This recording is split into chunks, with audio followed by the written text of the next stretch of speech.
premier exercice dans le binôme, c'est de choisir qui est A et qui est B. Il faut choisir une lettre. Ça va, c'est pas trop compliqué. Ok? Alors, l'exercice va être le suivant. Je vais commencer une phrase. Je vais commencer par exemple en disant « Ce matin, au petit déjeuner, j'ai mangé ». Et je vais m'arrêter là. Je vais laisser la phrase en suspens. Et ce sera à A de compléter la phrase pendant 1 minute. B ne fait que écouter. Il ne commente pas, il écoute activement. D'accord? Donc, alors la phrase ne sera pas autour du petit déjeuner. Mais bon, ce matin au petit déjeuner, j'ai mangé. Alors, et A va commencer 1 carotte, 3 concombres et un haricot vert. Et puis peut-être A va se dire « Ah non, c'est pas ça. Non, j'ai mangé un pain au chocolat et un café. J'ai mélangé avec le déjeuner. » Ou alors, au bout de 30 secondes, A aura fini de décrire son petit déjeuner. Il s'arrête et dans ce cas-là, pendant 30 secondes, c'est le silence. Voilà, c'est pas grave. On peut recommencer. C'est assez spontané. Et puis, au bout d'1 minute, je dirai « Stop ». Et puis, ce sera à B de parler sur la même question. Donc, B recommencera en disant « Ce matin, au petit déjeuner, j'ai mangé » pendant 1 minute. Alors, je sors le chronomètre. Mais préparez-vous parce que la question n'est pas sur le petit déjeuner. La phrase est la suivante. Un lieu où je me sens en communion avec la création, c'est. Un lieu où je me sens en communion avec la création, c'est. La parole est à A pour 1 minute. Voilà, alors A peut terminer sa phrase. Ah oui, ça passe vite, 1 minute. Et maintenant, c'est à B de compléter la même phrase pendant 1 minute. Un lieu où je me sens en communion avec la création, c'est. La parole est à B pour 1 minute. Voilà, B peut finir sa phrase.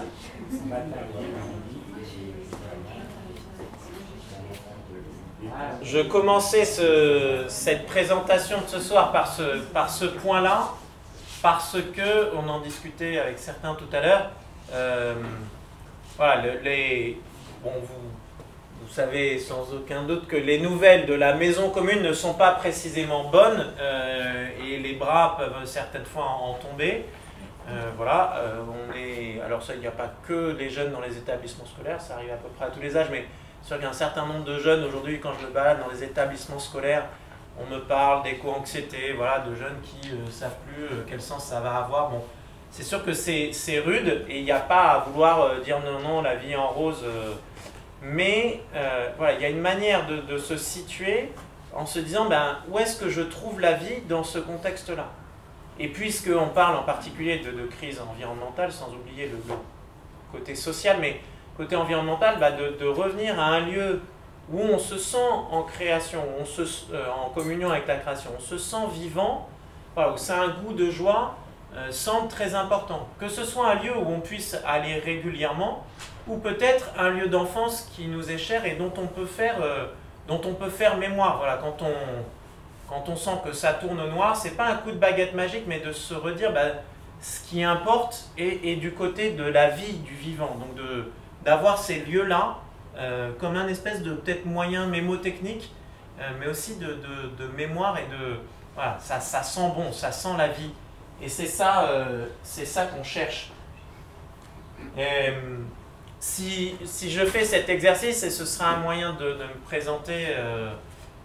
voilà, moi ce qui m'a amené aujourd'hui, ici, ce soir, c'est le fait que dans la province d'Europe occidentale francophone, le provincial jésuite m'ait demandé d'être délégué Laudato Si, donc de pousser un peu ces questions d'écologie. Ben, si je lis cette histoire-là dans le temps, si je relis mon histoire, grand exercice jésuite s'il en est, eh bien, je m'aperçois qu'il y a 2 écosystèmes, il y a 2 lieux de création vraiment qui m'ont formé et qui sont source, racine pour moi.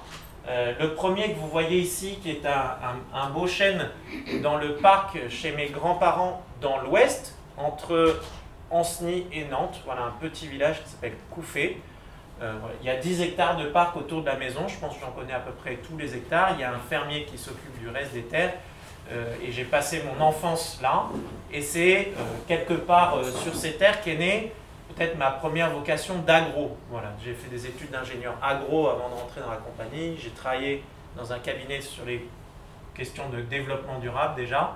Voilà, c'est né là et cet écosystème, ce chêne et ses copains m'ont formé. Voilà, ils ont participé de mon histoire. Et puis l'autre lieu, alors là pour le coup l'horizon est grand ouvert, c'est la mer, c'est en bas de la rue de chez mes parents à Marseille. Voilà, j'ai grandi à Marseille, donc complètement différent du petit village français dans l'Ouest. C'est vraiment la métropole, la mégalopole cosmopolite. Voilà, j'ai fait la plupart de mon éducation dans le public, largement ouvert avec du monde qui venait de partout. À la fois ce côté multiculturel, cette rencontre de l'autre, et puis cet horizon grand ouvert sur la mer et sur l'au-delà, m'ont aussi formé avec l'envie à la fois de rencontrer l'autre et d'aller plus loin. Qu'est-ce qui se passe au bout là? Après les îles, il y a quoi? Et ça m'a formé. Alors en même temps, et on s'en approche, je m'appelle Xavier, j'avais une tante religieuse dans la famille ignatienne, dans une communauté qui s'appelle Saint-François-Xavier. Mon saint patron et le côté des missions a certainement participé de ça. Mais j'ai pensé à Saint-François-Xavier beaucoup, sans doute, en regardant cette mer-là. J'avais l'avantage de faire les embouteillages pour aller au collège, le long de la Corniche, si vous connaissez Marseille, donc ça donne le temps de contempler et de prier.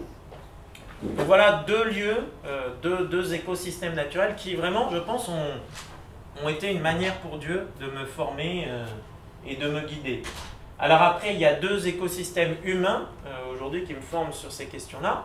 Les jésuites, où je suis rentré il y a 11 ans, voilà, donc la formation prend son temps, donc j'ai pas fini tout à fait la formation qui restera le 3e an, on se réarrête un an, on retourne comme une 3e année de noviciat, mais j'ai fini toute la théologie, la philosophie, le noviciat, la régence, voilà, ça c'est fini. Et donc du coup j'ai cette mission à mi-temps de déléguer Laudato Si, ça c'était déjà en parallèle des études, et puis une mission au centre spirituel du Châtelard à côté de Lyon, où on me demande d'aller chercher ce que ça voudrait dire de lancer un éco-centre spirituel. Le provincial avait cette idée, cette intuition qu'il y a quelque chose, on le creusera à la fin, du côté de la spiritualité, de la foi chrétienne et de la spiritualité ignatienne, qui peut être un cadeau à offrir au monde dans cette période de crise. Mais voilà, qu'est-ce que ça voudrait dire exactement? S'ancrer sur la terre du Châtelard, voilà, c'est une maison où ça fait 112 ans que c'est un centre spirituel jésuite, il y a un tas de monde autour. Voilà. Comment est-ce qu'on fait en partant de là? Qu'est-ce qu'on peut développer et inventer de nouveau en respectant cette histoire? Et puis l'autre écosystème qui m'a beaucoup formé, c'est le campus de la transition. C'est un projet, alors quand je devais faire ma régence, donc après le noviciat 2 ans, 5 ans de philosophie et de théologie, comme un séminaire normal, on a 2 ans de stage, on va dire. Donc Cyril qui est là est en régence par exemple, et Jonathan aussi en régence au Mège. Voilà, donc c'est 2 ans au milieu des études. Moi on m'a envoyé dans ce projet qui n'existait pas pour le faire émerger dans la Seine-et-Marne, dans un établissement des religieuses de l'Assomption qui était vide depuis 2 ans, qu'elles nous ont mis à disposition. Et ce projet, il a consisté à inventer petit à petit un projet à 3 niveaux pour répondre à un certain nombre de demandes des étudiants et de professeurs dans des universités et grandes écoles. Donc c'est centré sur les études supérieures, en se disant, bon, il va y avoir un écolieu avec des gens qui vivent sur place pour... alors le chœur vit pour au moins 1 an, c'est court, mais ça se renouvelle, ça se renouvelle. Il y a des gens qui passent pour 3 semaines, pour 3 mois, pour 6 mois, pour 8 mois, pour 1 an. Certains sont là depuis plus de 4 ans maintenant qu'on a lancé le projet. Et l'idée, on va vivre ensemble et essayer de tester ce mode de vie sobre et heureux, à quoi ça ressemble, comment est-ce qu'on peut faire, qu'est-ce qui est difficile, voilà. Donc on a testé les toilettes sèches, l'opération Sibérie en hiver, donc le côté 19 degrés du moment, on avait pu s'amuser avant. Moi, j'avais pas de chauffage dans ma chambre, donc comme ça, c'était cassé, on n'avait pas l'argent pour le réparer. Donc comme ça résouvait le problème. Mais voilà, vraiment l'idée de se dire, on va essayer. Voilà. qu'est-ce qui marche, qu'est-ce qui ne marche pas, qu'est-ce qu'on arrive à faire. Et puis, ça, il y a plein d'écolieux en France. L'idée, c'était dès le départ de se dire, bah, cet écolieu, il est fait pour être au service d'un éco-campus. Et donc on a commencé en juin 2018, et dès décembre 2018, on avait un groupe de 25 étudiants de Centrale Supélec qui étaient envoyés par leur école, qui faisaient confiance aux professeurs d'université qui participaient au projet, dont certains vivaient sur place, disant bon bah voilà, ça a l'air de tenir la route d'un point de vue intellectuel, donc on peut envoyer nos étudiants. Ils ne sont pas venus voir sur place, et je pense que c'était mieux parce que je ne suis pas sûr qu'ils auraient envoyé leurs étudiants sans chauffage, mais voilà. Et donc du coup, ben, on a reçu ces étudiants, puis de plus en plus d'universités, de grandes écoles, parce qu'un certain nombre d'étudiants disent ben, en fait, aujourd'hui dans ces écoles, ben, en fait, vous ne nous formez même pas au monde d'aujourd'hui, certainement pas au monde de demain, c'est le même monde qu'il y a 20 ou 30 ans, c'est la même rengaine, c'est le même modèle, et ce qu'on va voir de la question par exemple de limite planétaire est complètement absent. Voilà. Cécile Renoir, religieuse de l'Assomption, qui est au cœur du projet du campus, enseignait aux mines à l'ESSEC, où elle a une unité de recherche, et puis à Sciences Po, et elle enseignait au master de la philosophie de l'écologie. Bon, c'est pas... Et à un moment, elle parlait des ressources, de la limite qu'il peut y avoir sur certaines ressources.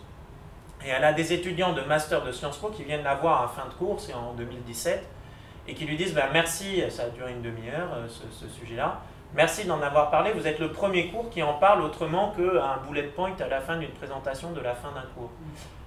Alors on se dit, bah, effectivement c'est compliqué, si ceux qui sont censés construire la politique d'un pays n'ont pas été formés, ça ne fait pas partie des questions, que peut-être les ressources sont limitées, bah, c'est sûr que les politiques qu'on construit après, quand ça ne fait pas partie du paysage, vont avec. Voilà. Donc ils étaient heureux d'avoir à la fois là, de quoi nourrir la tête, mais engager leur corps, donc aller filer un coup de main à la cuisine pour préparer le menu. Alors le campus est 100% végétarien parce qu'on s'est dit, bah voilà, les étudiants qu'on va recevoir, les profs de plus en plus qu'on reçoit, ils vont être là 3 jours, 4 jours, 5 jours, alors parfois 2 mois, on est en train de construire des projets sur 6 mois, mais s'ils sont là sur 3 jours et que c'est les 3 jours où on a de la viande, ben, l'idée de tester ce que c'est que de manger végétarien pendant 3 jours, ben, ils ne pourront pas le faire. Alors je vous promets, les 25 premiers centraliens qu'on a eus, il devait y avoir sur les 25, 2 filles, 23 gars, vous leur dites ça va être végétarien, alors là, ils vous regardent avec des grands yeux, ils se disent oh là là, on va manger des carottes pendant 3 jours, je vais avoir faim. Et en fait, bah, ils font l'expérience que, en l'occurrence, là en plus, on avait des gens talentueux, donc la cuisine était bonne. Non seulement c'est bon, mais il en reste. Les plats, il reste des lentilles, il reste des carottes, il reste des panais, et ils n'ont pas faim. Voilà. Et donc ça, c'est faire cette expérience-là, voilà. Impliquer le corps, donc tête, corps, et avec l'idée que ça, du coup, on peut toucher les cœurs. Là-dessus, on n'est pas maître, on ne met pas la main dessus, mais on plante un cadre qui permet une expérience et on espère que ça met les gens en mouvement. Le contexte du projet étant aconfessionnel. Il est évident dans le contexte français que le lieu soit chrétien, bouddhiste, musulman ou juif, jamais des universités et grandes écoles n'auraient envoyé des étudiants dans un lieu confessionnel. Donc sur place, nous on était, bah voilà, il y avait Cécile Renoir, religieuse d'Assomption, moi j'étais jésuite, donc ça fait 2 chrétiens. Il y a eu tel ou tel jeune chrétien qui sont passés, mais la majorité des gens qui habitent là sont sans tradition religieuse. On a eu parfois des étudiants musulmans qui passaient, on a un réfugié qui était toujours avec nous via le système Welcome de JRS, là, le service jésuite aux réfugiés, donc certains étaient musulmans, mais voilà, le lieu est aconfessionnel. Donc, ça pose des questions, on y reviendra à la fin, sur la notion de spiritualité dans la transition. Et puis, l'idée de cet écolieu et de cet éco-campus, c'était de se dire, bah, ça c'est bien, mais même si ça se développe beaucoup, et on faisait notre éco-campus, voilà, on construit notre bateau à nous, bon bah, si d'ici 10 ans on forme 1000 personnes par an, on aura vraiment bien réussi, mais ce n'est pas du tout les ordres de grandeur nécessaires au changement qu'on voudrait voir advenir. Donc il faut que ce qu'on vive là, ça puisse être partagé avec les gros paquebots que sont les institutions d'enseignement supérieur aujourd'hui. Voilà. Alors depuis 15 ans, on leur apprend de plus en plus à gouverner leur gros navire avec un indicateur, il y a un cap, c'est le classement de Shanghai ou du Financial Times. Donc il faut gagner des places, Blanquer, ex-ministre, passé à l'ESSEC avant, voilà, bah, son conseil d'administration à l'ESSEC le juger avant tout, c'est ses propres mots en discutant avec Cécile Honnois, sur est-ce que l'ESSEC avait gagné ou pas une place dans le classement de Shanghai. Le classement de Shanghai, c'est du budget de recherche, donc c'est une question d'argent essentiellement pour de la recherche, et une question de salaire à la sortie. Donc, moi, je l'ai vu en étant aumônier des prépas à Franklin, école de commerce, une ancienne que moi, je n'avais pas eue, mais qui revient et qui dit bah, je me suis assise, brillante, je me suis assise dans le bureau des carrières à la fin de mes années HEC, et on m'a dit bah, bien sûr, vous allez aller faire de la finance à Londres. Et c'est pas que ce soit mal d'aller faire de la finance à Londres, mais on comprend pourquoi le type veut la mettre en finance à Londres. Si elle commence en finance à Londres, grosso modo, elle va gagner 100 000 € par an. Si elle fait de la finance en France, elle en gagnera 75 000. Si elle fait de l'industrie en France, elle en gagnera 50 000. Et si elle fait de l'économie sociale et solidaire, je connais la situation, ma petite sœur a fait ça, elle gagne 35 000. Bah, du coup, une en finance vaut 3 en économie sociale et solidaire. Vous vous orientez, forcément, on vous a donné un cap, un outil. Bon. Et du coup, là, l'idée, c'était de se dire, peut-être qu'avec les expériences qu'on va faire, partager, on va pouvoir changer les caps, d'autant que les étudiants, en particulier depuis novembre 2018, et un beau texte qui s'appelait Manifeste étudiant pour un réveil écologique, qui a été signé par 30 000 étudiants du supérieur en 2 mois et qui demandait des réformes profondes de l'enseignement supérieur, ces types-là se sont structurés en association et continuent à être force de proposition et puis à maintenir la pression à la fois sur les universités et sur les entreprises, en particulier les grandes entreprises qui cherchent à employer des gens sortant d'école. Donc l'idée c'était de travailler en réseau avec un certain nombre d'universités en disant bah voilà, on ne veut pas être en compétition avec vous, on veut partager, y compris ce qui ne marche pas. Voilà, on développe des choses très bien pédagogiquement, ça marche avec un groupe de 25. Maintenant quand vous avez un amphi de 300 en face de vous, on ne prétend pas avoir la solution, mais qu'est-ce qu'on peut tester ensemble? Qu'est-ce que de notre expérience peut vous intéresser. Donc ce que je vais partager, et en particulier la balade par porte avec les noms bizarres grecs qu'on verra après, est pas mal lié aux travaux du campus de la transition, au fait de faire travailler des chercheurs ensemble, je vais y venir. Mais certainement, une chose à retenir ici et qui moi me nourrit, pendant mes études, donc j'avais déjà ces sujets-là en tête, mais j'ai eu la chance pendant les études de philosophie et de théologie, j'avais commencé en 2013, mais en 2015, le pape sort l'encyclique Laudato Si, donc qui invite, voilà, sur le soin de la maison commune, qui invite les chrétiens, mais pas que les chrétiens, en fait c'est un texte qui s'adresse à tous les habitants de la maison commune, de prendre au sérieux cette question de la crise écologique, et puis au niveau international, le texte du pape a été fortement reçu parce qu'il fait le lien entre crise écologique et crise sociale, voilà, comme une seule et même crise. Je me rappelle une amie de cabinet de conseil qui après elle est allée travailler dans les négociations internationales de la COP 21 à Paris, donc l'accord qui avait dit on essaiera de limiter à plus 2 degrés d'ici 2100, plus 1,5 si possible. Eh bien elle qui était sans confession, dit on a vu un effet, donc c'est décembre 2015, les négociations à Paris, le pape, et il sait ce qu'il fait, sort son encyclique en mai 2015 pour contribuer au débat international, et elle et la politique internationale reçoit ce texte comme le texte d'un chef d'État, le lit, et elle dit on a vu 2 effets. La première c'est que les pays chrétiens ou de négociateurs chrétiens se sont sentis invités à aller plus loin, à oser plus, voilà, à s'avancer un peu plus. Mais surtout, au niveau international, ce texte a été reçu comme un texte de chef d'État qui liait en une seule et même crise écologique et sociale. Et ça a été considéré comme nouveau, comme novateur. Or, dans ce texte de Laudato Si, peut-être le mot-clé qu'on entend et qu'on réentend, c'est la question d'écologie intégrale. Qu'est-ce qu'on peut entendre par là? Je pense que c'est une manière, une invitation du pape à changer de vision du monde. Voilà, on peut dire que depuis 200 ans, et ça a eu de bons effets, en particulier en médecine, je pense que la plupart d'entre nous sont là à cause de cette vision de médecine et de cette dynamique-là, de progrès, mais on a vu le monde comme une machine. Voilà. Le corps humain, le monde est une machine qu'on démonte en petits morceaux pour essayer de la comprendre, et toujours peu petit. Et puis, éventuellement, qu'après on peut remonter, optimiser comme on a envie. Voilà. Et ça, enfin, voilà, ça a vraiment eu du bon. Seulement, voilà, on en touche les limites aujourd'hui de ce modèle-là et de la machine qui n'arrête pas de grossir. Une machine, c'est pas très vivant et on se dit, ah bah quand même, le monde n'est pas qu'une machine en fait, il y a de la vie dedans. Du coup, comment, à partir de là, ça invite à changer de regard et le pape propose de voir peut-être le monde comme, de manière relationnelle, voilà, comme un tissu de relations. En disant, notre monde, notre vie est tissée de 3 relations, à nous-mêmes, aux autres humains, et alors nous croyons, on dirait, création, à la nature, au vivant. 3 relations qui tissent comme le tissu de notre monde. Et puis, comme chrétiens ou comme croyants, dire, ben voilà, ces relations-là, elles ont leur source en Dieu. Il y a une relation fondamentale qui est la source et la fin de toutes celles-là, qui est la relation à Dieu. Vous voyez, donc du coup, ça permet de changer de regard et on pourrait dire que c'est des grands mots, mais je vais prendre 3 petits exemples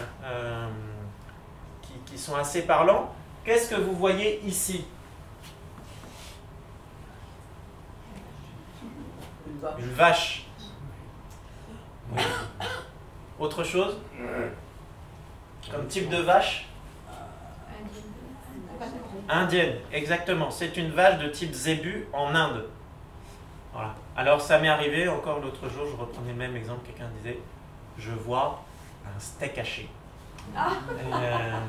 Et c'est vrai, enfin, je veux dire, sans doute notre premier rapport à la vache, en nous, Français, aujourd'hui, c'est le steak haché dans notre assiette.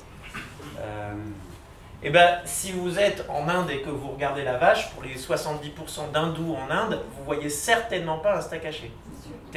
Votre vision du monde, informée par une vision religieuse, vous fait complètement changer de mode relationnel avec la vache. Qu'est-ce que vous voyez ici? De la neige. De la neige sur un sapin. Oui. Alors, voilà, nous on voit de la neige. Si vous dites ça à un Inuit dans le nord du Canada, il ne comprend rien de ce que vous dites. Lui, il a une vision du monde, comme il vit dans du blanc, il a développé une vision du monde plus fine que la nôtre, et il a au moins une douzaine de mots pour dire la neige. Et donc du coup, d'autres manières d'être en relation, d'autant qu'il y a des mots qui peuvent avoir des conséquences vitales. Voilà. Il y a un mot pour dire la neige qui a gelé et qui ne garde aucune trace de gibier. Donc comme il fait moins 30 dehors, reste tranquille. C'est pas la peine d'aller chasser, de ne rien trouver, puisque tu ne trouveras aucune trace. Donc sa vision du monde qui se traduit dans un langage a aussi des conséquences vitales sur sa relation à lui-même, sur la relation aux autres à qui il doit procurer de la nourriture, et puis sur sa manière d'être en relation non seulement avec des animaux, mais avec tout un écosystème, y compris avec la neige, avec de l'eau. Et puis, qu'est-ce que vous voyez au milieu là? Une file des Indiens, une tribu. Alors effectivement, c'est des jeunes hommes Guarani, donc c'est des Amérindiens entre Paraguay, Uruguay, Argentine,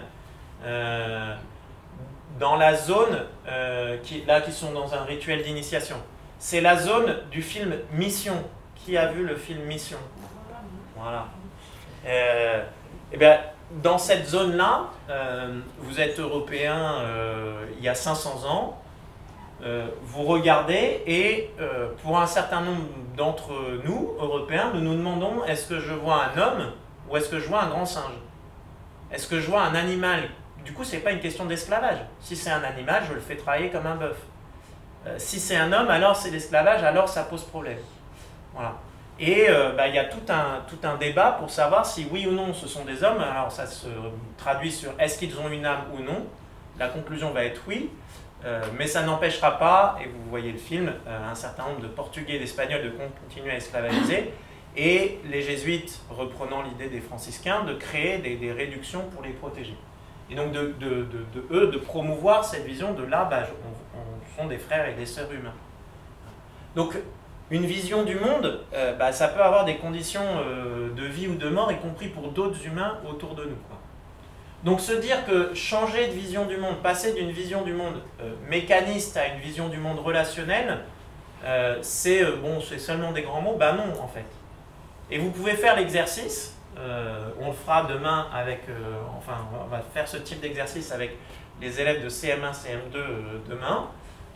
Prenez le repas, votre prochain repas, et plutôt que de le regarder comme un repas, voilà, et comme peut-être ce que vous avez sorti, la pizza surgelée que vous avez posée sur la table, qui était produite par Buitoni, et dites-vous, si je dois la voir de manière relationnelle, avec qui ça me met en relation? Et commencez à nommer toutes les personnes qui ont contribué à cette pizza. Puis après, vous pouvez ajouter les êtres vivants, voilà, l'eau, je sais pas moi, l'air qui a gonflé la pâte du pain. Vous allez voir que si vous deviez mettre tout ce monde-là autour de la table, il faudrait sans doute agrandir la table de votre maison. Et donc, la simple pizza surgelée Buitoni que vous avez sortie un peu mécaniquement en la mettant, parce qu'il faut faire vite ce soir, on est un peu pressé, si vous la voyez de manière relationnelle, elle change complètement de visage, quoi. Et du coup, vous dites, tiens, est-ce que j'ai envie de me mettre dans ce tissu de relation-là?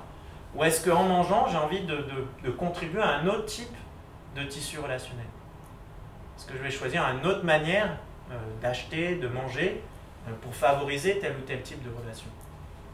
Donc ça a vraiment des conséquences qui peuvent être très directes. Donc ça vaut le coup de faire l'exercice. Prenez, je sais pas, des moments de vie et essayez de vous dire, tiens, et si je le regardais de manière relationnelle, qu'est-ce qu'il nous a raconté? Qu'est-ce que ça donnerait? L'avantage aussi de cette proposition de l'écologie intégrale, c'est qu'elle peut être un lieu de dialogue assez fort entre chrétiens et un certain nombre de gens dans nos sociétés aujourd'hui qui ne le sont plus du tout, pas du tout. Et je prenais l'exemple de trois personnes plus ou moins connues. Cette question relationnelle, elle est résumée par le pape dans l'expression « tout est lié » dans Laudato Si. Au milieu, vous reconnaissez peut-être Edgar Morin, voilà, penseur français, peut-être plus connu en Amérique latine qu'en France, mais qui n'a eu de cesse, comme un mantra, de dire relier, relier, relier, de faire du lien entre les savoirs, entre les domaines, et qui a salué, lui athée, mais qui a salué la sortie de Laudato Si, entre autres choses, à cause de cette question de faire du lien, de cette vision relationnelle du monde. Et puis ici, Delphine Batho, voilà, ministre sous Hollande sur l'environnement, qui sort en 2017, donc 2 ans après Laudato Si, quand elle lance son mouvement politique, un manifeste pour une écologie intégrale. Elle ne peut pas ignorer la proposition par le pape. Elle ne la reprend pas à son compte, elle ne va pas se placer à la ligne du pape, ce n'est pas du tout son genre à elle. Mais ce qui est intéressant, c'est que dans son manifeste, elle va parler d'une réconciliation, donc on connaît un peu en contexte chrétien, avec la nature, nous on aurait dit avec la création, avec notre nature profonde d'être vivant, avec nous-mêmes, et avec nos semblables, voilà, avec les autres humains. Vous voyez, on retrouve les trois relations qui tissent ce monde. Il manque la relation à Dieu. Mais on voit que ça fait un lieu de dialogue assez fort et du coup assez intéressant. Et au campus où on était la majorité non-croyants, moi c'est une des choses qui m'a beaucoup enrichi, c'est de pouvoir dialoguer comme ça un peu longtemps.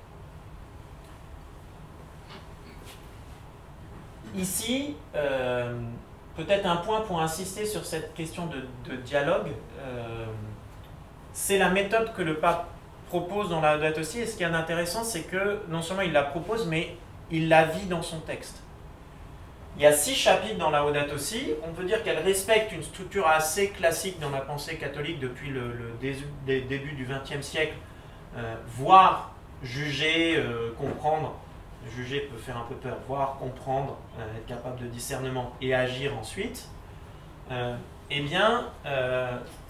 À cette structure classique, on peut dire que le pape ajoute une autre structure qui est comme en dialogue.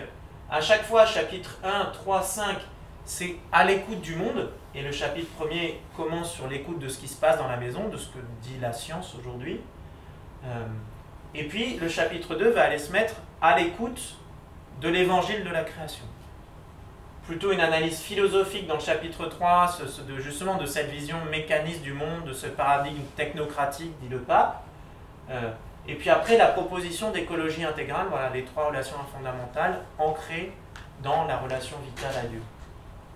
Quelques lignes d'action, d'orientation partageables avec tout le monde, et puis peut-être deux chantiers particuliers où le pape attend les chrétiens, propose aux chrétiens de s'engager, du côté de l'éducation, on est dans un lieu d'éducation, et de la spiritualité. Voilà, donc c'est vraiment intéressant de voir ce texte qui se construit en dialogue et qui propose le dialogue comme méthode, et ça peut nous enrichir, nous, et enrichir un établissement comme ici où une bonne partie des élèves ne sont pas chrétiens. Voilà, ça c'est quelques images du campus où j'ai eu l'occasion de vivre ce dialogue-là et enrichir ma manière de vivre sur ces questions. Ce que je vais vous proposer de faire, on n'aura pas le temps de passer par toutes les portes, mais ça me semblait intéressant de les mentionner. En 2019-2020, sur demande au départ du ministère de l'Enseignement supérieur et de la Recherche, le campus de la transition qui existait seulement depuis un an, donc voilà, ça dit aussi peut-être qu'il n'y a pas 10 000 acteurs sur ces questions, pour que le ministère appelle, mais je disais, est-ce que vous pourriez travailler à proposer un socle commun de connaissances, de savoir-faire, de savoir-être que tout étudiant de licence, de Bac+3, devrait avoir, qu'il fasse de l'arabe, de l'art plastique, de l'ingénierie, de l'économie. Qu'est-ce qu'il faudrait qu'il ait comme bagage sur ces questions de transition?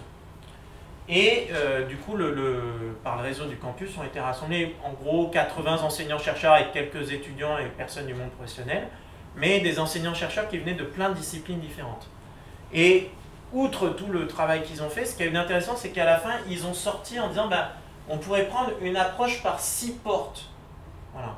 Il y a 6 grands domaines, on peut organiser par 6 grands domaines, mais avec une dynamique de portes où on peut faire des chemins. Alors je vais mentionner les portes et puis vous proposer des chemins. Mais avant de montrer les différents chemins, je vais mentionner les portes. La question, et ce sera après à vous poser, mais par quelle porte vous rentrez spontanément dans les questions de transition écologique? Laquelle est votre porte d'entrée naturelle? Donc il y a la porte oikos, en grec ça veut dire la maison, c'est la description de la maison commune. On peut dire en gros c'est la science, la biologie, la physique. Voilà. Et puis la description de la maison, il y a une manière aussi oikonomos, l'économie, on retrouve la partie nomos, donc c'est comment est-ce qu'on va mesurer, organiser cette maison commune. Donc là on va retrouver toute l'économie, tout le droit, quelles règles on se donne pour vivre dans cette maison commune qu'on a décrit avec oikos, donc, nomos, l'économie, le droit. Mais si on doit se donner des règles, alors ça pose une question, là je suis déjà en train de proposer un chemin, des questions éthiques. C'est quoi la vie bonne? En fait, ces règles, on veut qu'elles servent à quoi? Vers quoi est-ce qu'on veut tendre? Et c'est toute la question éthique qui va venir là. Dire, c'est bien, l'éthique, c'est bien la philosophie, mais on apprend aussi que il y a toute la puissance des récits. Voilà, ça n'est pas seulement du côté du raisonnement ou des valeurs, mais on a des grands récits, des grandes mythologies qui nous portent comme société pour vivre une éthique. Alors c'est le logos, voilà, c'est quelles histoires on se raconte. Et on peut rentrer là par la littérature, toutes les formes d'art, comme une manière de raconter des histoires. Le tout devant nous mener, on peut espérer, à la praxis, à l'action. Voilà. Comment est-ce qu'on agit? Quels sont les enjeux? Quels sont les ordres de grandeur à avoir en tête? Comment est-ce qu'on se met en route, en action ensemble? Et puis, et ça, je peux vous dire qu'au sein de 80 enseignants-chercheurs de l'université française, ça a fait débat, mais comme la plupart d'entre eux, sans aucune confession, le vivaient intérieurement quelque part, se dire, ça ne va pas sans une attention à la vie intérieure. On pourrait parler de spiritualité au sens très large. Attention à la vie intérieure, une ouverture à plus grand que soi. Alors vous le nommez nature, énergie, Dieu, ça reste très large, mais cette idée de retrouver cette dimension relationnelle de nos existences. Ok, donc pour faire très court, la science, l'économie, le droit, l'éthique, la philosophie, l'art, les récits, l'action, la spiritualité. Alors, qui rentre dans ces questions par le côté scientifique? Oikos. 1, 2, ok. Qui y rentre par les questions éthiques de ce qu'est une vie bonne? 1, 2, 3, 4, qui rentre par la question des récits de l'art, okay, qui rentre par la question de l'économie, du droit, qui rentre par l'action, par la manière d'agir, par la mise en œuvre, okay, et qui rentre par la dimension spirituelle. Il y en a qui ont fait plusieurs fois là. Voilà, ce qu'il y a d'intéressant, c'est de réaliser, enfin je trouve que cette approche, elle a l'avantage de mettre un peu de diversité et de se dire, bah, quand je suis dans un collectif, et pour l'avoir vécu dans des communautés jésuites, il y a un certain nombre de compagnons jésuites, c'est pas la peine de les saouler avec 10 000 chiffres en fait. Ça ne fera pas tellement bouger Schmilblick. Et c'est très bien. Par contre, la question spirituelle va être une porte d'entrée, en tout cas pour un certain nombre d'entre eux, favorable. Voilà. D'autres sont plutôt du côté de l'art. Donc, y compris au sein d'une famille, parce que ces sujets-là peuvent apporter quelques tensions autour de la table familiale, ben, ça peut être une manière d'écouter et de ne pas, si tu comprends rien là, alors c'est que c'est pas pour toi, mais c'est que c'est vraiment trop bête, tu devrais comprendre que ça va mal. Bah non, en fait, il y a peut-être d'autres approches. Alors, qu'est-ce qui serait l'approche, par où est-ce que l'autre rentre? Donc, c'est intéressant. Et puis la deuxième, c'est de se dire, peut-être, il y a une porte auquel vous n'auriez jamais pensé, et dans ce cas, c'est une invitation à aller explorer. Voilà. Qu'est-ce qui se raconte sur l'écologie dans telle ou telle porte? Alors, je vais passer très vite pour qu'on ait le temps d'avoir des questions. Je vais considérer que la maison, l'économie, le droit, c'est OK. Je vais m'arrêter ici. Sur, pour moi, un graphique qui est un bon... Ah bah alors...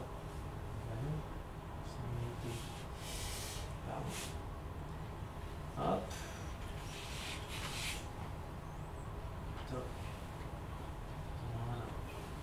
Je m'arrête sur ce graphique parce que pour moi, il est un bon résumé de plusieurs choses et de ce qu'on peut chercher comme direction de vie bonne.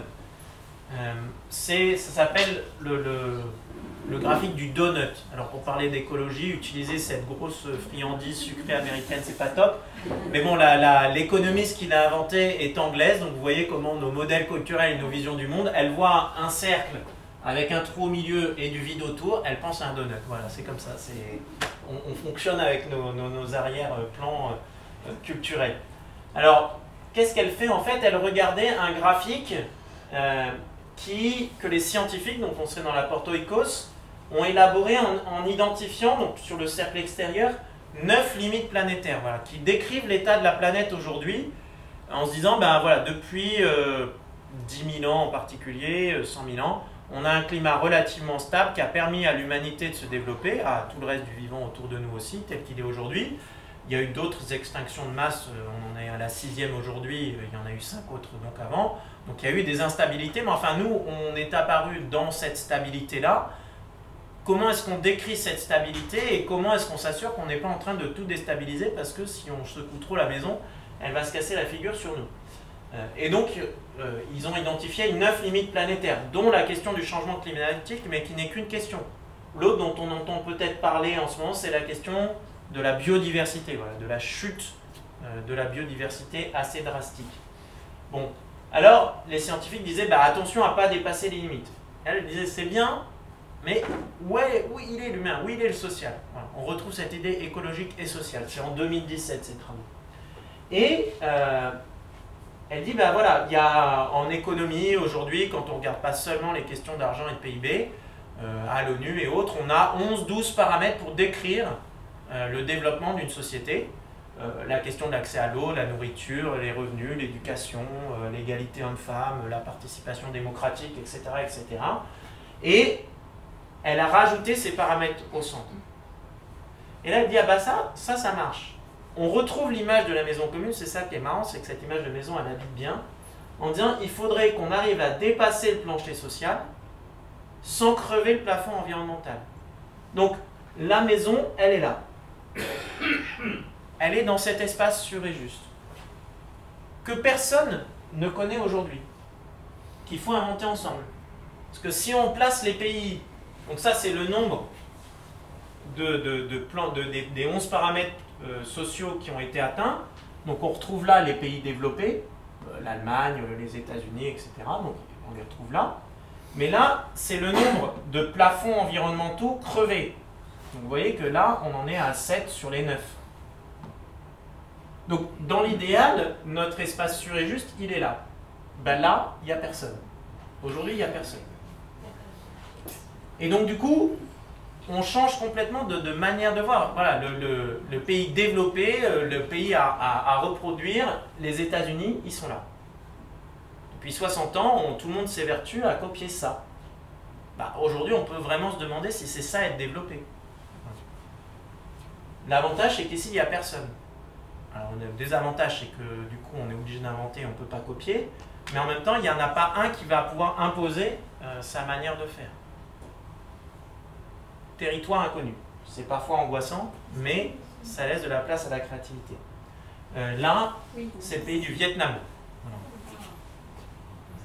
Ça pose d'autres questions d'un point de vue politique.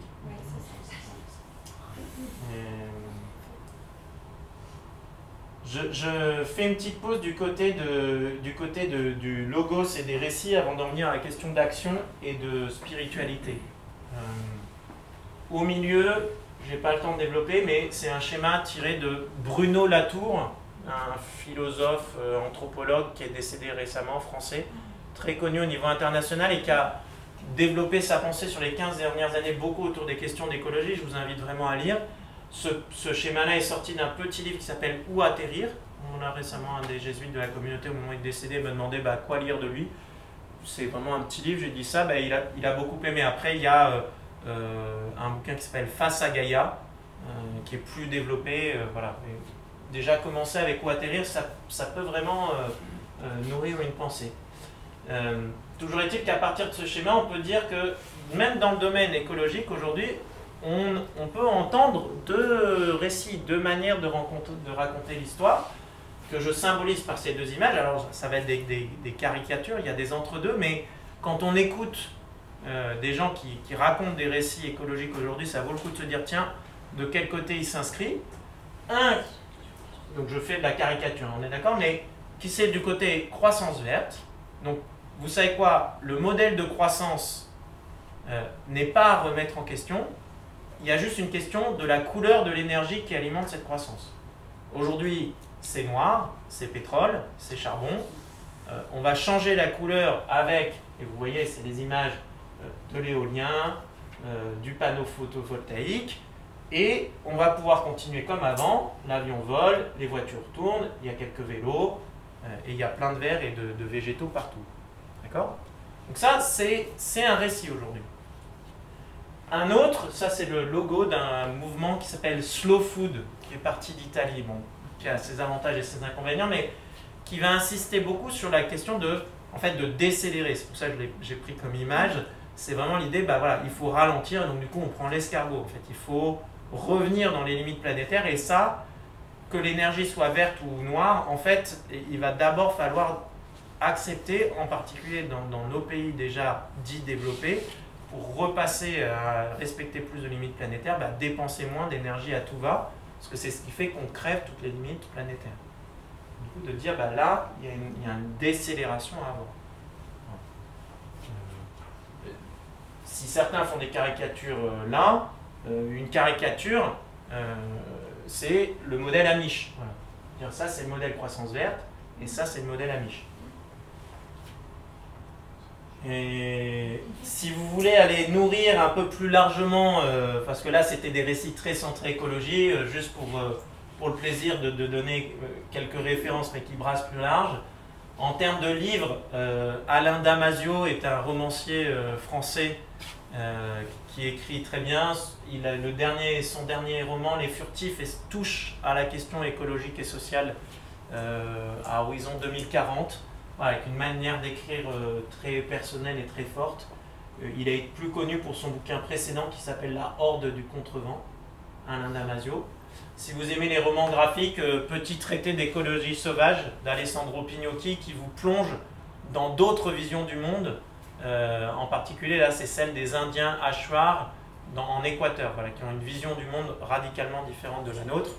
donc, que vous ne connaissez pas, et c'est très bien, donc vous lisez le roman graphique, vous ne comprenez rien. Il a fait sa thèse avec Philippe Descola, qui a identifié ces modèles justement de vision du monde. Donc à la fin, il vous donne les clés, en 4 pages, il vous explique un peu le concept. Et dans ce cas, vous dites, ah oui, c'est pour ça que j'ai rien compris, donc vous pouvez retourner lire. Mais vous faites l'expérience d'être perdu quand on vous plonge dans une autre vision du monde. C'est vraiment très bon. Et si vous voulez voir, pour le coup, sur les questions écologiques, deux manières de raconter l'histoire, vous pouvez regarder la bande-annonce d'une vérité qui dérange, 2005, Al Gore, et la bande-annonce du film Demain, peut-être certains ont vu. Voilà. Vous verrez, rien qu'en sur une bande-annonce, 2 fois 2 minutes, c'est deux manières de raconter l'histoire complètement différentes. Vous pouvez vous dire, bah, tiens, dans laquelle j'ai envie de m'inscrire. J'en viens à la question de l'action, parce que c'était là-dessus on a envie de s'attarder pour ce soir. Les quelques graphes qui vont suivre sont sortis d'une étude d'un cabinet qui s'appelle Carbone 4, avec Alain Grandjean, économiste, comme cofondateur, et Jean-Marc Jancovici, ingénieur. Et là, c'est la seule limite planétaire, changement climatique et CO2. Alors, elle est liée aux autres, mais voilà, on se focalise, ok, on se focalise un moment sur celle-là. Et on se dit, si on veut respecter l'accord de Paris et un monde en dessous de plus de 2 degrés en 2100, il faudrait qu'en 2050, chaque habitant de la planète émette 2 tonnes de CO2. Alors, pour un certain nombre de personnes, par exemple dans des pays africains, bah, ils sont en dessous. Donc, par justice, ils vont pouvoir développer, consommer du pétrole jusqu'à atteindre 2 tonnes, et peut-être dépasser un temps pour une moyenne. Mais nous, aujourd'hui, on est en gros à 10 tonnes en France. Il faut qu'on passe de 10 tonnes à 2 tonnes. Les couleurs, là, ça c'est la mobilité. Bloc équivalent, le logement. Tout ce qui est la consommation de biens, ça c'est l'alimentation. Et le dernier là, c'est les services publics. Donc l'État émet en gros 66 millions de tonnes par an. On est 66 millions de Français. Ça fait 1 tonne par Français. Donc l'enjeu il est là. Voilà. Passer de 10 tonnes à 2 tonnes. C'est un gros enjeu. Alors ils se sont dit, bon, c'est bien, on nous parle d'éco-gestes, d'éteindre la lumière, voilà, de trier ses déchets. Enfin, quelle est la part qu'on a nous entre nos mains et quelle est la part qui est dans des mains collectives? Je peux vouloir me déplacer en transport en commun. Si j'habite dans un village où il y a un bus une fois le matin, une fois le soir, ça risque d'être un peu compliqué si je dois aller au travail, si je dois aller chercher les enfants. Voilà. Et je ne vais pas inventer un bus tout seul. Donc du coup, là, c'est un bon exemple de décision politique. De même, je peux vouloir circuler à vélo. S'il n'y a pas de piste cyclable, c'est quand même dangereux et ça freine un certain nombre de gens à l'usage du vélo. A l'inverse, si la ville décide de mettre des pistes cyclables, il n'y a que la ville qui peut décider de mettre des pistes cyclables, alors là, ça change. Et le boom du vélo qu'est en train de connaître la France en ce moment est lié, entre autres, au développement des pistes cyclables par les villes. Développement qui s'est fait pendant le Covid, en grande partie dans un certain nombre de villes. Alors, bah, du coup, quelle est la part individuelle, quelle est la part collective? Pour vous la faire courte, Carbone 4 dit, bah, si on a un engagement réaliste des gens, on va pouvoir aller chercher 2 tonnes par les comportements individuels. On va y venir. Ce qui veut dire qu'il reste 6 tonnes sur les 8 à économiser pour passer de 10 à 2. Il reste 6 tonnes à économiser d'un point de vue collectif. Le système de transport en commun, quelle énergie on met, voilà, est-ce qu'on met du nucléaire, du renouvelable, des centrales à charbon, comme on vient de relancer une centrale à charbon pour passer l'hiver. Quel type d'alimentation va servir dans des cantines? Donc, toute une partie de décision collective. Donc vous voyez, 1/4 dans les mains des individus, 3/4 dans les mains collectives. Maintenant, si les individus décident de faire tout ce qu'ils peuvent aujourd'hui, les individus ont 40% dans leurs mains et 60% restent dans les mains collectives. Mais voilà, ça donne quelques ordres de grandeur. Nos petits gestes, entre guillemets, ne valent pas rien. Ce qu'on peut faire aujourd'hui, ça peut représenter jusqu'à 40% de l'effort, ce qui est quand même conséquent. Il n'empêche qu'il y aura toujours une partie collective et donc du coup, se méfier. En tout cas, être attentif dans des discours qui ne mettraient que l'accent sur l'individu, la famille, le besoin de changer. Bah oui, mais il est où l'enjeu politique au sens noble du terme de notre vie commune? dans les gestes individuels, là, si on pousse au maximum, c'est quoi les ordres de grandeur des gestes qu'on peut faire aujourd'hui et qui ont le plus d'impact? Donc là, les barres que vous voyez, c'est le CO2 qu'un Français moyen, s'il change, peut économiser. Ben, vous voyez que le geste qu'un Français moyen peut faire de plus efficace en termes de réduction, et de loin, c'est plus de 4 fois supérieur au suivant, c'est de passer à un régime végétarien. Alors, les questions de nourriture sont toujours des questions sensibles. C'est juste un chiffre, c'est un fait. Maintenant, là-dedans, on peut mettre de la nuance, on jouera à ça avec les CM1, CM2 demain. Entre 1 kg de bœuf et 1 kg de poulet, l'impact, en gros, c'est 1 kg de poulet, c'est 6 kg de CO2, 1 kg de bœuf, c'est 60 kg de CO2. Vous voyez, donc il y a un rapport de 1 à 10 entre deux viandes différentes. Donc déjà, pas obligé de passer 100% végétarien, on peut déjà s'orienter plus vers du poulet et du porc que vers des ruminants, donc du mouton et de la vache. Je suppose que vous mangez peu de chameaux. Voilà, donc, mais c'est quand même des ordres de grandeur à avoir en tête. En fait, c'est pas juste des lubies d'extrémistes quelque part. Voilà. C'est un fait.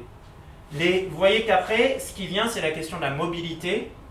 Le vélo pour les courts trajets, il y a plus de la moitié des trajets en voiture en France qui sont pour faire moins de 5 km. Et je crois que c'est un tiers pour faire moins d'1 km. Peut-être remplacer, peut-être pas tout, là encore, quand on a des enfants et des courses à faire, mais enfin, peut-être que pour acheter la baguette de pain et faire 200 mètres, on peut faire autre chose que d'y aller en voiture. Ensuite, les questions de covoiturage, si on prend la voiture à remplir, ne plus prendre l'avion. Puis après, on trouve la question des vêtements, acheter moins neuf. Manger local, la même chose sur les questions d'alimentation. Alors, on est sur monomaniaque CO2 là, hein. Il y a aussi des questions sociales derrière qui sont masquées là, mais entre manger local ou manger végétarien, vous voyez que ce n'est pas le même rapport, ce n'est pas le même ordre de grandeur. Okay. Ici, les LED, voilà, 0,02. C'est bien de passer au LED. Mais, si pendant 3 ans, on est très content et on se dit, c'est bon, j'ai fait ma part avec les LED, bon, c'était un bon premier pas. Voilà. Sur ces questions d'action, rappelez quelque chose, donc vous rappelez crise écologique et sociale. Ça, c'est les émissions mondiales. Donc ça, c'est la richesse des gens. Voilà. Ça, les 50 les plus pauvres, les 40% de la classe du milieu, les 10% les plus riches, les 1% les plus riches au niveau mondial. Ça, c'est les émissions de CO2. Vous voyez que les 10%, le 1% les plus riches émet 17% du CO2 mondial. Les 10%, à eux seuls, émettent quasiment la moitié du CO2 mondial. Les 50% les plus pauvres émettent 12%. Donc, se dire que ça va être la même chose pour tout le monde au même moment, ça risque de ne pas passer. Une taxe sur le pétrole à la station essence, c'est la même pour tout le monde, ça donne des gilets jaunes. Il y a plein d'autres raisons, mais quand on est obligé, parce qu'on habite dans un pavillon lointain et parce que c'est ça qu'on a pu s'offrir et c'était le rêve d'une vie, mais que du coup il faut se tramaler en voiture tout le temps parce qu'il n'y a pas de transport en commun, c'est sûr que on a tendance à dire pourquoi est-ce que l'avion, qui est utilisé par 10% de la population, n'est pas taxé, alors que l'essence qui est utilisée par 100% va l'être. Il y a peut-être une question de justice sociale. Donc ça, c'est quand même un truc qui peut être souvent gommé, mais qu'il faut avoir en tête. Et ensuite, que ça ne va pas être la même chose dans tous les pays, pour des raisons, par exemple, de mix énergétique. Alors là, ça pose encore d'autres problèmes, mais une France très nucléaire et finalement avec une électricité peu carbonée, ça, c'est le taux d'émission. Plus c'est rouge, plus c'est vert, mieux c'est. Plus c'est rouge, plus ça émet. Vous voyez que là, par foyer en France, l'émission est moindre que par foyer dans le sud-est de l'Angleterre, qui fonctionne beaucoup encore avec du charbon. Ou que l'Allemagne d'ailleurs, qui est en train de faire un switch vers le renouvelable, mais qui compense son renouvelable avec du charbon. Donc là, même chose, ça ne va pas être les mêmes réalités et il faut comprendre certaines décisions politiques européennes. À partir de là, il y a des décisions difficiles à prendre ensemble. Donc tenir compte du social et des inégalités sociales et puis des différences entre pays, entre continents. Alors ça, si je le traduis en termes d'action au niveau d'une province jésuite, nous ce qu'on a fait l'an dernier, on est passé dans les différentes communautés jésuites et on a pris un questionnaire qui vient de l'agence de l'État, l'ADEME, qui est en charge de la transition, pour essayer de mesurer l'empreinte carbone des différentes communautés jésuites et de la province. Voilà. Le résultat, c'est pas encore ferme, mais on arrivait en gros à peu près 7 tonnes de CO2 par an et par jésuite, avec quasiment 40% qui vient du logement, dont en fait un tiers, c'est le chauffage de nos logements. On habite des maisons vieilles, mal isolées, chauffées à l'énergie fossile. Boum. Alimentation, on est à peu près la même chose que le français moyen, avec 14% du total du côté de la viande rouge. Bon, ça c'est les services publics. Un peu de transport avec l'avion qui représente la majorité du transport. Bon, ça, on a un certain nombre de compagnons étrangers qui viennent pour faire des études en France. Et puis, la consommation globale est assez faible par rapport aux 20% de la moyenne française. Enfin, moi, j'y lis une réalité spirituelle qui est un héritage du vœu de pauvreté. Je vois peu de jésuites le vendredi soir de lancement du Black Friday à minuit pour choper le maximum de goodies. Oui, mais aujourd'hui, c'est la réalité de beaucoup. En fait, on s'en aperçoit peut-être pas. Donc, ne pas être là-dedans entraîne, entre autres choses, ça. Voilà, on n'a jamais fait pour ça, mais ça a des fruits là. Donc, ça amène à développer des actions. Alors, on va isoler, donc ça, c'était ma communauté jésuite l'an dernier à Vanves. Le toit là-haut en ardoise n'a jamais été isolé. Alors, on l'a isolé, pendant qu'on y est, on a pris un matériau qui est du recyclage de vieux jeans, le relais, vous avez ça à Bordeaux, cette association, tous les jeans qui ne peuvent pas refiler, ils les broient et ils en font un isolant, et c'est une boîte qui fait de l'insertion sociale du coup par ce processus. Travailler avec des cuisiniers, ça c'est le cuisinier du Châtelard, qui est allé, notre centre spirituel, qui est allé suivre un cours chez Le Nôtre de cuisine végétarienne. Il s'est bien amusé, je ne sais pas si ça a un grand impact sur la cuisine quotidienne, mais il s'est bien amusé. Le vélo électrique, j'ai quand même vu un certain nombre de compagnons jésuites remonter à vélo après des décennies d'arrêt, aussi parce que la technique du vélo électrique leur permettait. Et puis là, j'ai mis une affiche, parce que c'est assez fondamental, d'une retraite chrétienne, écologie et spiritualité qu'on avait donnée en Belgique. Je pense que dans l'histoire de la province, quand notre provincial actuel a commencé son mandat, il a demandé à 2 compagnons jésuites de donner la retraite de province autour de Laudato Si. Et que ça, c'est venu nourrir en fait les jésuites. Il y avait une 50aine de jésuites qui participaient, dont le provincial, dont ses adjoints, venir nourrir en profondeur une idée de conversion. Et c'est un élément, à mon avis, fondamental. Maintenant, qu'est-ce que ça peut donner au niveau d'un établissement? On parlait en début d'après-midi avec certains d'entre vous de faire un bilan carbone à Tivoli pour savoir un peu où est-ce qu'on doit agir, où c'est les grands blocs. Alors, il se trouve qu'il y a 2 ans, il y a 4 collèges, lycées en France qui ont... Enfin, il y en a 5 qui se sont lancés dans l'aventure, il y en a un qui n'a pas réussi à aller jusqu'au bout. Les 4 qui ont réussi à mesurer leur empreinte carbone, eh bien, en gros, le premier poste d'émission, et pour moi, en voyant ça, c'était une surprise, ça a été la restauration. Ça, c'est le bâtiment. Ça, c'est les immobilisations, enfin, c'est le chauffage du bâtiment, en gros. Ça, c'est l'immobilisation, donc c'est l'héritage. Quand vous construisez un bâtiment, c'est un coût carbone et vous l'amortissez, comme vous amortissez un coût financier. Donc, bon, ça, il faut le mettre un peu à part. Ça, c'est les déplacements et ça, c'est toutes les fournitures. D'accord? Donc, vous voyez que les 2 gros blocs, c'est la restauration, l'énergie. Donc, si on se dit qu'on n'a pas des masses d'énergie à mettre sur ces questions parce qu'on a plein d'autres choses à faire, peut-être on peut se dire, quitte à mettre de l'énergie, plutôt que d'aller s'exciter sur les fournitures à 9%, on peut mettre le même temps sur les 40% de restauration, on a peut-être un levier de changement et d'impact plus grand. Je ne sais pas, peut-être que oui, peut-être que non, parce que c'est difficile de travailler avec la société de restauration. Par contre, on a la main directe sur l'achat de types de matériaux qu'on utilise. Donc, mais au moins, on a des ordres de grandeur réels et pas juste des idées de « Ah bah tiens, j'ai ma cousine qui travaille dans une boîte qui fait des bics recyclés et je me dis que c'est vraiment bien de faire des bics recyclés. Si on passait tous aux bics recyclés, oui, pourquoi pas, mais bon, on n'a pas une énergie et un temps illimité, alors est-ce qu'on peut décider de se concentrer sur les gros blocs? Et là, par exemple, ça voudrait dire se concentrer sur la cantine et sur l'isolation des bâtiments. J'ai été ravi quand je suis venu la première fois à Tivoli il y a 2 mois pour la semaine Laudato Si de voir votre immense parking vélo. Ça, j'ai trouvé que c'était génial. Mais ce n'est pas un travail que vous auriez pu faire tout seul sans travailler avec la mairie. C'est une question de voirie. Vous n'auriez pas pu décider de squatter un aussi gros morceau de trottoir pour mettre les vélos des élèves. Donc c'est là qu'on retombe sur la question personnelle collective. Sachant qu'un établissement scolaire a cet avantage d'être une première échelle collective au-delà de l'échelle familiale.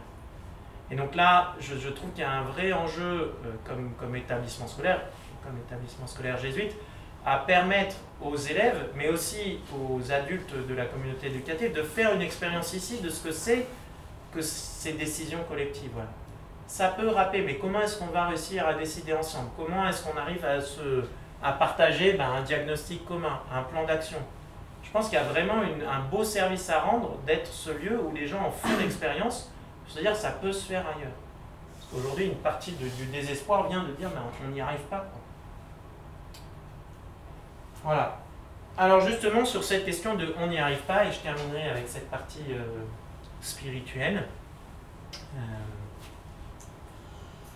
je pense qu'une manière de dire les choses, c'est que la crise écologique et sociale provoque des crises existentielles chez les gens. Quelque part, c'est pas une bonne nouvelle, quelque part, c'est une bonne nouvelle. C'est-à-dire que la crise écologique et sociale vient obliger des gens à sortir d'un mode de vie superficiel dans une société de consommation de masse. Qui a ses avantages et ses inconvénients, c'est pas la question de juger là, mais quand même qui touche ses limites aujourd'hui, et où c'était bien confortable de vivre là-dedans et de pas trop se poser de questions, et tout d'un coup, voilà, on se heurte à la limite, et on se dit, mais c'est quoi le sens de se ruer le jour du Black Friday dans les magasins pour choper le maximum de trucs parce que c'est à 30% de moins, que j'en ai besoin ou pas besoin? C'est vraiment la caricature, mais c'est voilà, c'est un symbole, quoi. Il se trouve que cette crise écologique et sociale, en ramenant des contraintes, oblige, vient un peu provoquer, vient déchirer cette vie en surface. Alors ça peut être douloureux, enfin voilà, on ne peut pas le souhaiter en tant que tel, mais c'est ça qui arrive. Et moi, ce que je trouve intéressant, pour en avoir croisé beaucoup au campus de la transition, mais de manière plus large sur ces questions d'écologie, des gens qui du coup entrent dans une espèce de quête spirituelle au sens large, voilà, à la fois d'attention à la vie intérieure, d'ouverture, de regard sur le monde, de rencontres. Et c'est vraiment, à mon avis, on va y venir, une bonne nouvelle pour nous chrétiens.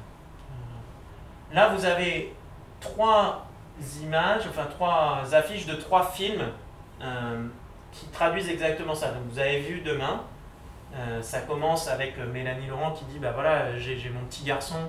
En fait, c'est quoi le monde dans lequel il va pouvoir vivre? Donc, voilà, juste les paillettes du cinéma, en fait, c'est pas suffisant. Il va falloir faire autre chose. Et en même temps, il faut raconter une histoire qui emballe les gens. Et là, vous avez deux films, Rupture et Enquête de sens, qui sont faits par des jeunes. Là, c'est deux jeunes copains, un qui était trader et l'autre cinématographe, qui vont se lancer à la découverte du monde, 25 ans. Et là, ça date de 2017, et ça, c'est un film de l'an dernier. 6 jeunes, en gros, sortant à la fin de leurs études dans des grandes écoles, et qui décident de ne pas suivre le chemin tout tracé. Et il y en a un d'eux qui décide de ne pas suivre, qui filme en fait la vie et l'itinéraire des autres. Ça dure 1 heure, c'est assez bien enlevé, et ça pose des bonnes questions, et c'est assez honnête en fait. Y compris sur... moi j'ai été étonné, je l'ai vu ce film avec 300 étudiants de l'ICAM, et j'étais étonné de la manière dont dans le film la question de la relation aux parents est souvent posée, et dont c'est venu au moins 3 fois dans la question derrière des ICAM en fait, sur cette question des relations familiales et de la relation aux parents. Ce qui est normal à cet âge-là, mais qui se traduit très fort dans ces questions-là. Donc, la question c'est, voilà, il y a cette crise, il y a cette quête, il y a ce chemin qui se crée.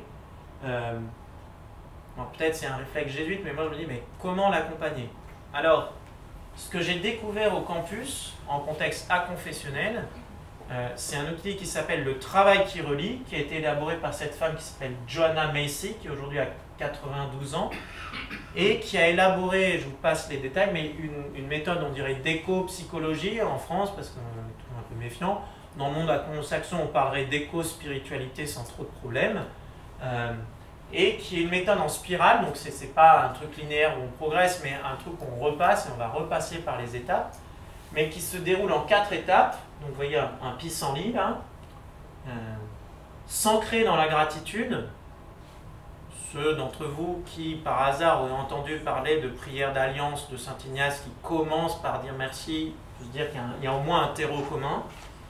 La deuxième, honorer sa peine pour le monde. Alors, il se trouve que moi, j'ai profité d'une année d'études en écothéologie à Londres pour regarder le dialogue entre travail qui relie et exercice spirituel. Pour moi, la plus grande différence arrive là.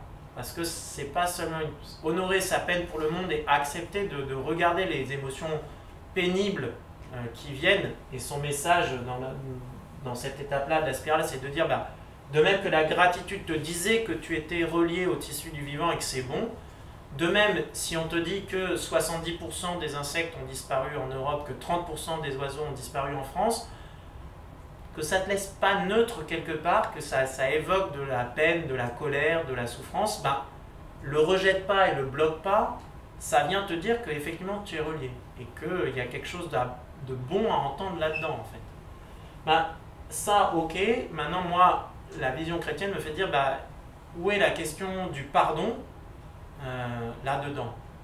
Et en fait, elle est complètement absente parce que ce qui est, et on peut comprendre pourquoi, éviter à tout prix, c'est la question de la culpabilité. On ne veut pas culpabiliser les gens.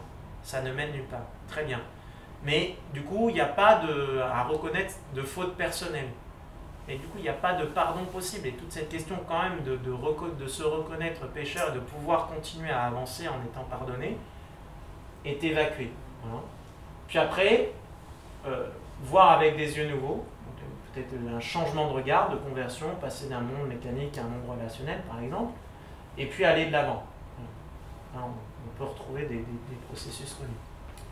Donc ça, voilà, il y a des choses qui sont pour accompagner les gens sur ce type d'itinéraire.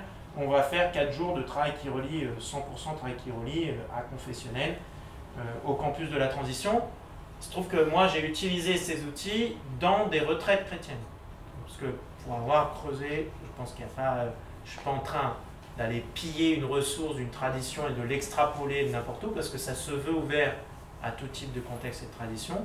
Et j'ai pas l'impression de refourguer un espèce de cheval de Troie que je connais très mal dans un truc chrétien en sachant pas trop le gloubi-glouba que je suis en train de vendre. Donc je pense qu'on peut l'utiliser aussi dans des retraites chrétiennes. Après, je pense que Laudato Si est venu rejoindre un certain nombre de gens. Alors on parlait de politique internationale, mais aussi au niveau spirituel. Et pour moi, le meilleur exemple, alors c'est par exemple dans des groupes interreligieux comme Greenface, qui parlent de Laudato Si, qui reprennent souvent ce texte, dans un contexte interreligieux. Mais le meilleur exemple pour moi, c'est l'édition de Laudato Si, illustrée par Yann Arthus Bertrand.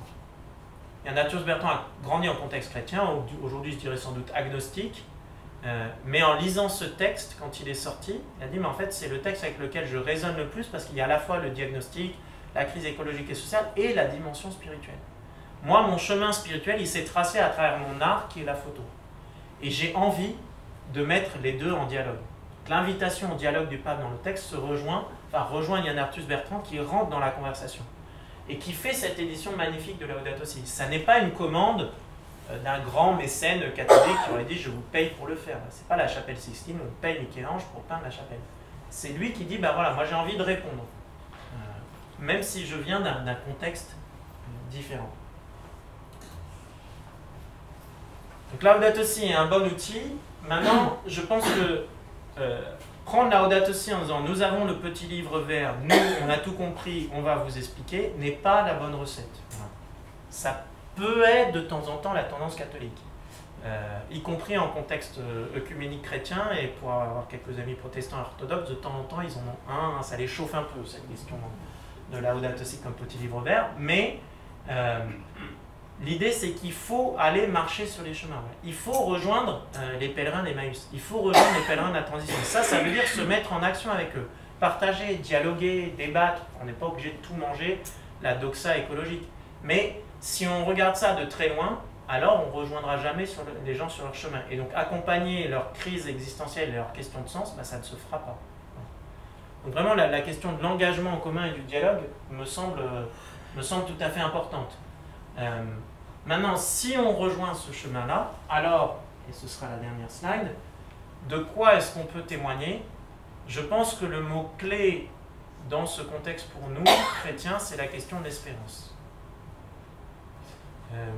Pourquoi? Parce que, vous voyez, le grand texte Gaudium et Spes de Vatican II commence Gaudium et Spes, les joies et les espoirs, les tristesses et les angoisses des hommes et des femmes de ce temps, surtout les plus pauvres, sont les joies et les espoirs, les tristesses et les angoisses des disciples du Christ.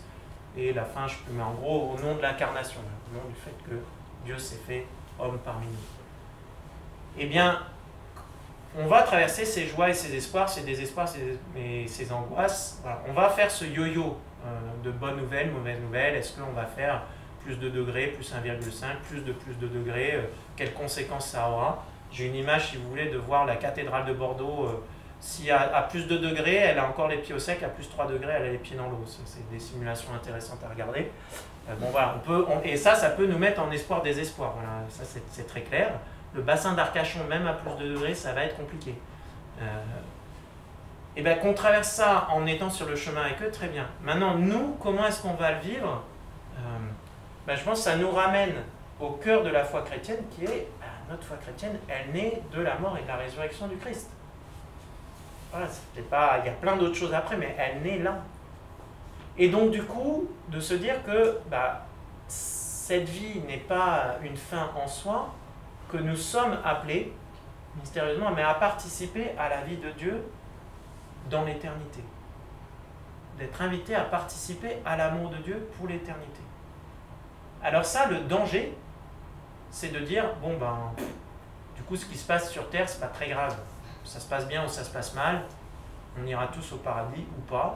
Si vous pouviez promettre de temps en temps, à l'extérieur de l'église, je m'agace un peu d'amis écolos qui disent « On a compris, on sait bien que les religions arrivent. » Et derrière, c'est un peu « Vous savez faire obéir les gens. Vous allez leur promettre l'enfer, mais ils n'arrivent pas à 2 tonnes CO2, ils vont s'y mettre. » Ça ne me plaît pas trop. Mais c'est pas ce mouvement-là, c'est pas l'opium du peuple, mais le fait de se dire puisque on a la promesse de la vie éternelle dans l'amour de Dieu, alors on peut agir par amour aujourd'hui parce que ça a déjà le goût d'éternité. Et donc du coup, on va faire le yo-yo espoir des espoirs comme les autres, seulement avec cet ancrage en Dieu qui fait dire, en fait c'est bon, c'est juste, on agit par amour maintenant, en tâtonnant un peu sur ces chemins. Et donc on va le faire sans avoir besoin d'une promesse de succès humain.